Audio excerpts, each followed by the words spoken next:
Okay, thank you for inviting me to discuss this paper. I really enjoyed reading the paper, and I'm enjoying being here in this conference. That I thought, what am I going to do there? I mean, I don't really work on learning. Yeah, my models have expectations, a big part of my models. So I was trying to figure out. Then I read the paper and I said, okay, that makes sense, because it's very related to one of my recent papers on the effects of the LSAT, so QE if you prefer. So let me go into it. So let me just summarize what I'm going to do.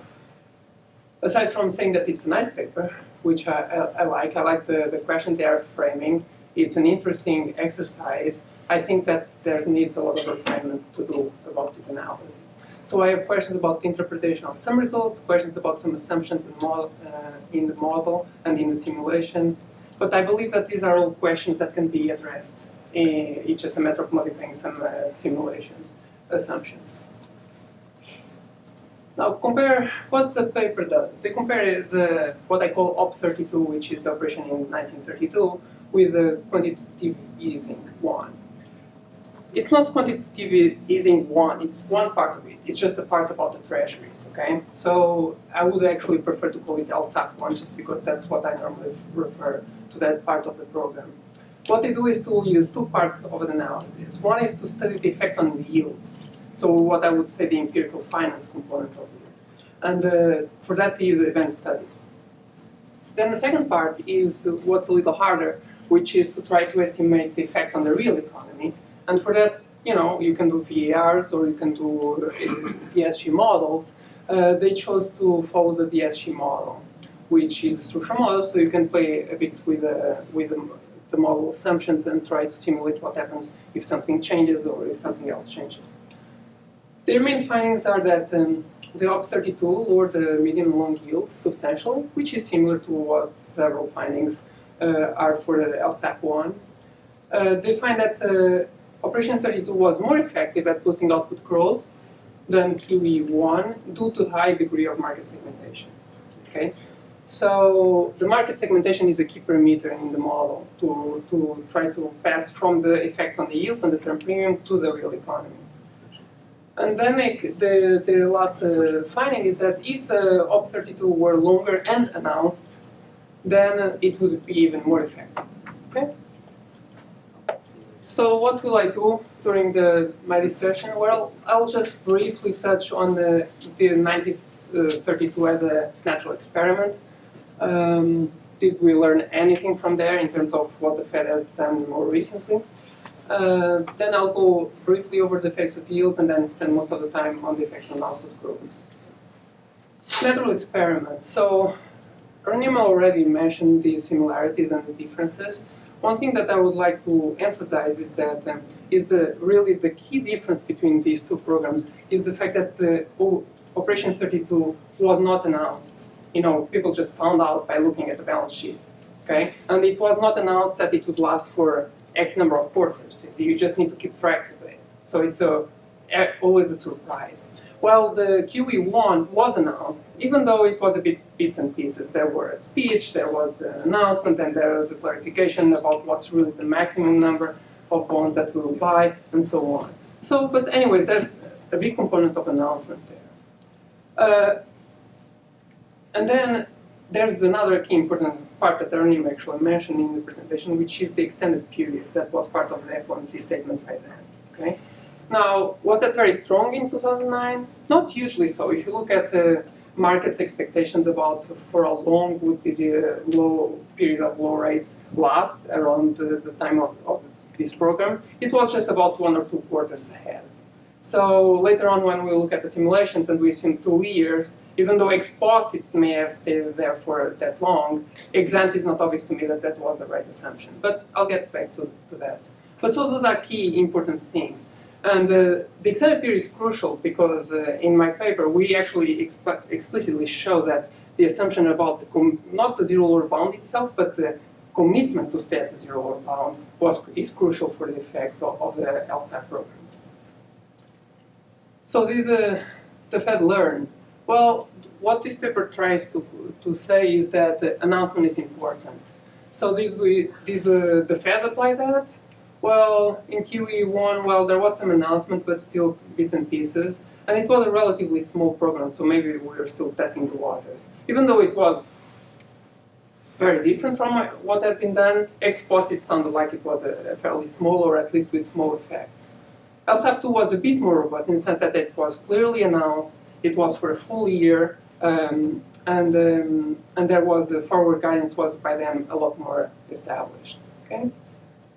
Now, the paper does mention one other part, which is QE1 and other tools, and so they, in the introduction, they mentioned that maybe we had to do these other tools because we realized that LSAP 1, so the purchase of the treasuries, wasn't going to be very effective. I actually think that that's kind of the other way around. I think that what the Fed, and these are my views, by the way, it's not views of the Federal Reserve. I think that what we thought is that we had all these other tools that tried to address specific issues of dysfunction in financial markets one by one. And when we ran out of those tools, we tried, okay, we still have a very depressed economy, let's try to do something else. So I think it's the other way around. We didn't do those other things because LSAP 1 wasn't very effective. I think it's kind of the other way. Okay, falls on yields, and I'll be very quick. So the cumulative change was about 14 basis points, but I find a few puzzles when I look at this table. So the idea is that supposedly the rebalancing effect is that once you increase relatively one type of asset relative to others, right, then you should affect the yields of those assets relative to the others.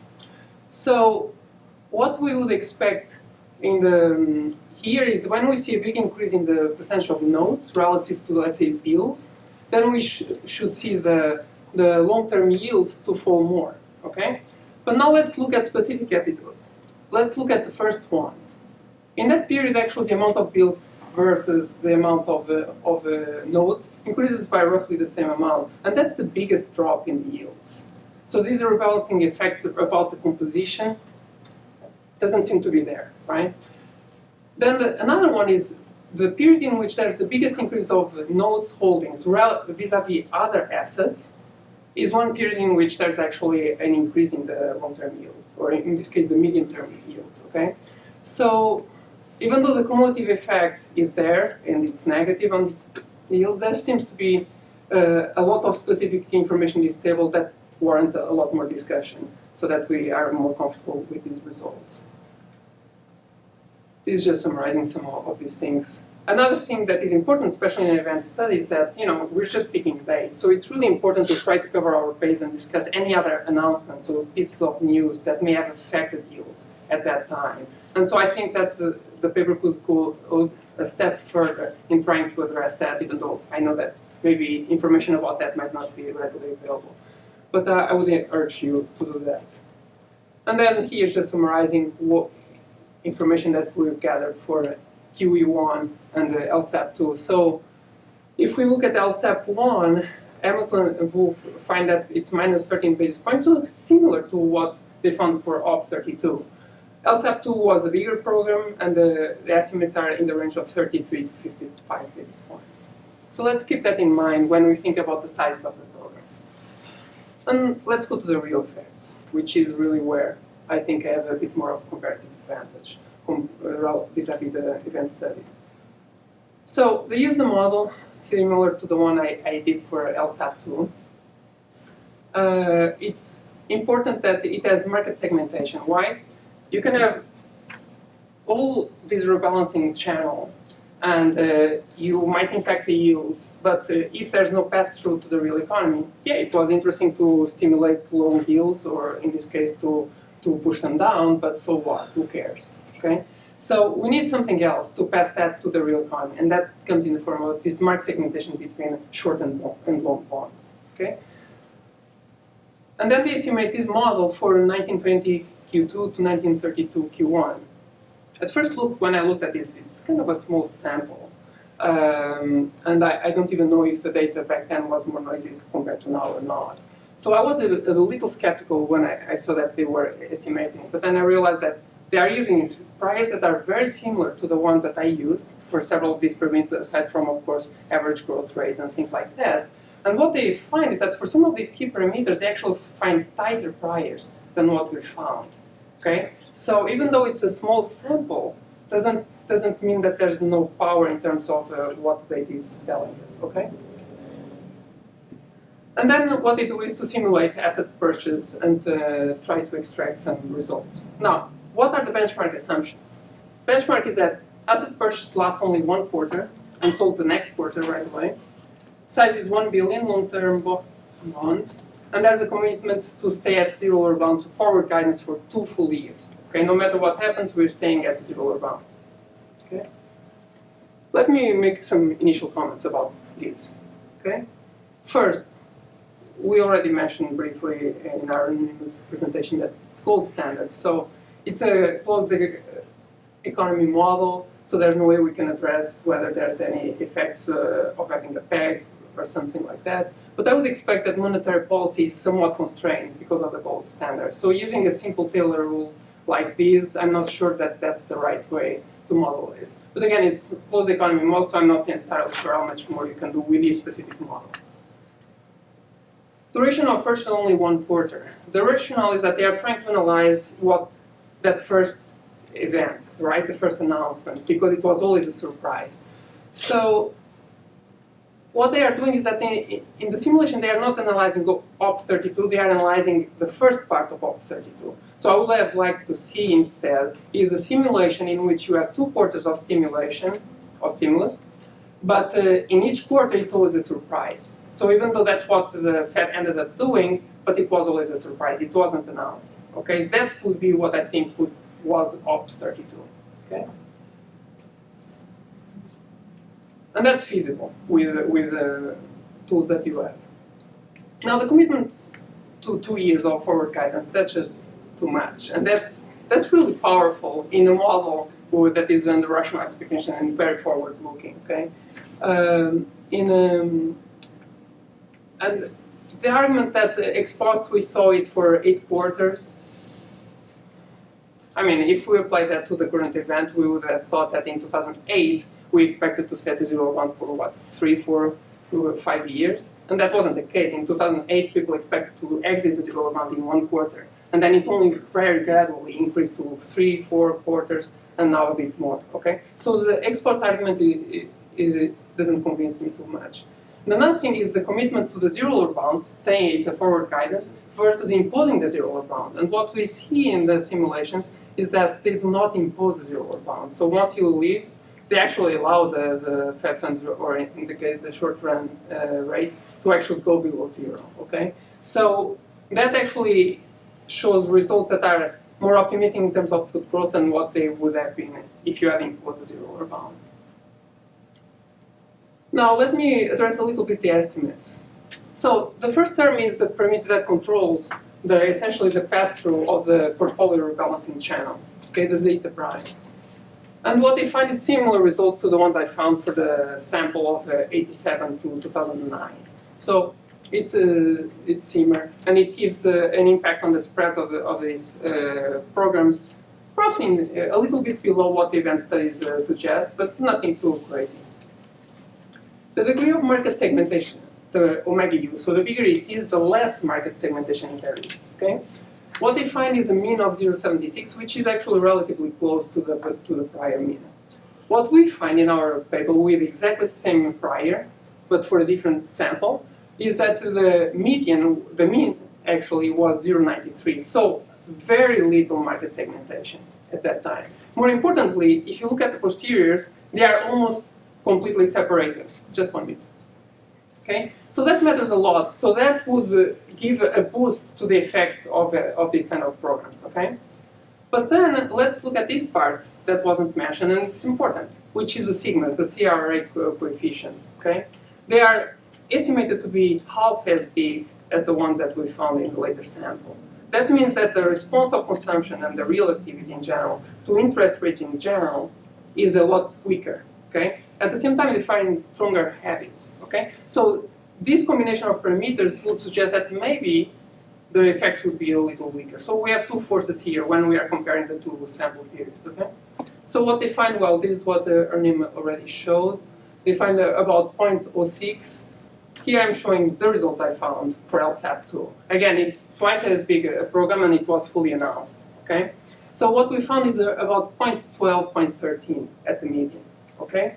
So given that it was twice as big a program, if you scale that down to half, roughly consistent. So when we say that one was more powerful than the other one, it's not obvious to me, right? And this was with full announcement effects, okay? One thing I would like to address here is besides this issue about the commitment to stay at the zero lower bound.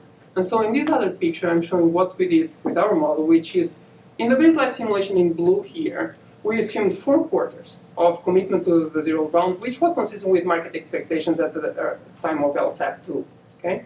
But then we can say, okay, what if it was 6 quarters of forward guidance? And you see the red line there, the median, okay? So just 2 quarters more of forward guidance boosted the effects by almost twice, okay? If we were to go all the way to 2 years, actually things started breaking down because it's so powerful, okay? So I would really urge you guys to look at the effects with a lot less forward guidance. And that's just summarizing that. So they do other experiments.